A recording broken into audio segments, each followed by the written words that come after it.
Okay, and we're back for part 3. As you can see right in here, I did some shading where we did our lines. I haven't done it right here. I wanted to show y'all real quick. So just go over here and just lightly color. And that's how you shade. And it just blends in and it creates a shadow effect. And it makes looks like the icing is 3D. And makes it jump off the page because it looks like it's actually casting a shadow. So you just make it a little bit darker right in there. And then we'll come over to this one, do the same thing. Right in there.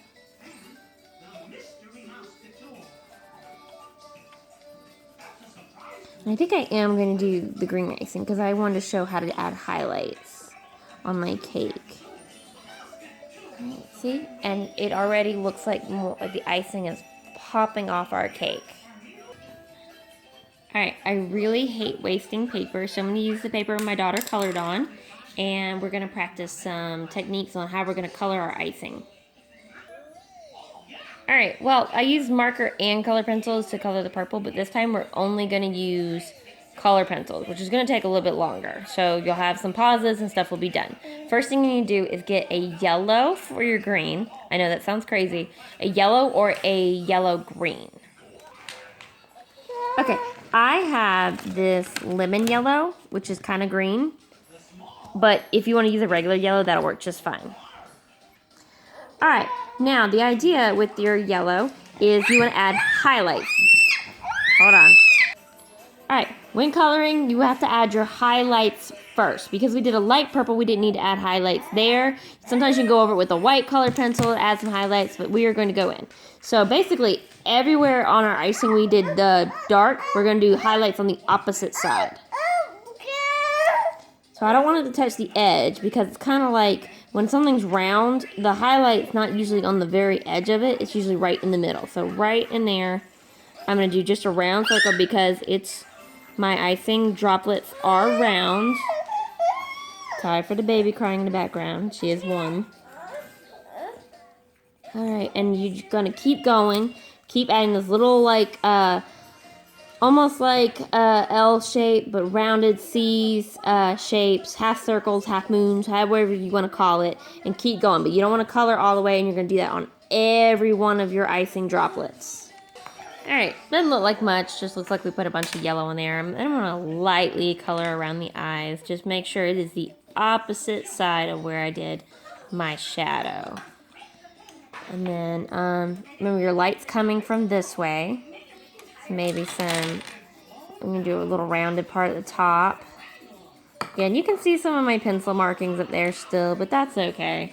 Once we finish coloring, it won't show anymore. And then again, your light's coming from there. Your highlights are usually in the middle, not on the edge. Probably not going to have as much over here, because this is, again, light's coming from that way.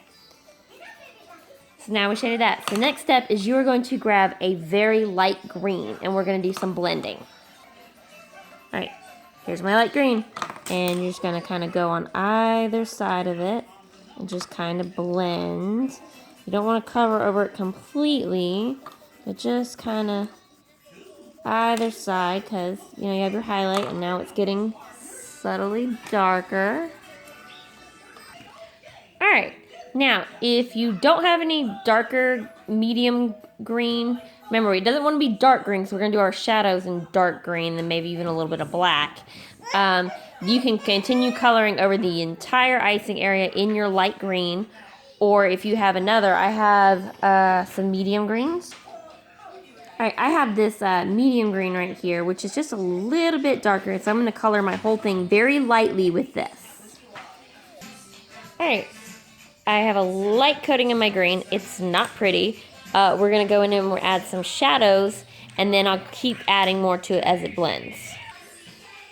Alright, now I have my dark green. If you don't have a dark green, you can kind of use a blackish color, but you should have a light green and a dark green.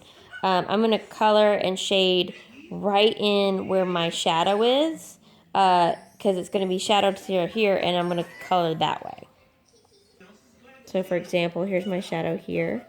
And so I'm just going to come around Add my darker green. Kind of do a line and then just kind of lightly branch out, just like we did for the shadowing on the cake part. And it's going to go around near the highlight, but it's basically on the opposite side of our highlight. And you can do this for every one of your icing bits.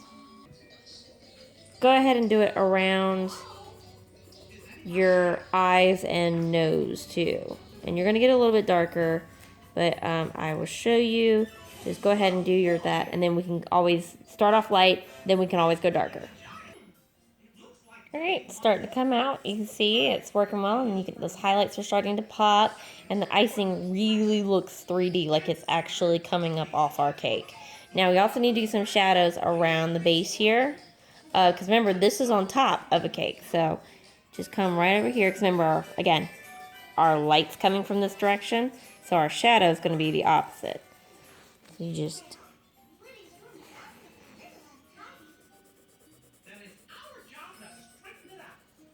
keep going like that until it looks right. You don't want to color the whole thing. Don't color to here.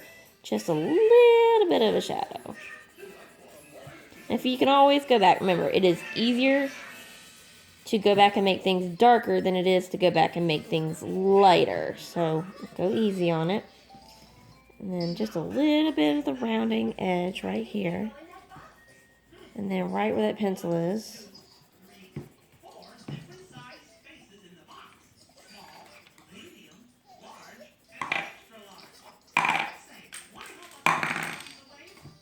And again, once we go over it with the lighter green, it'll blend much better, but we're just going to add this shadow in now. We're going to do the same thing for up here. Go over a little bit of our icing. If you have a green that's darker than this, then you can go and add more. If not, black will do well. So now you can see our edge of our cake. And I'm going to keep adding some more shadows. The big thing is to stop what you're doing, take a step back from it, and look at your project. If it's looking off or something doesn't look right, that's when you go back and you fix it.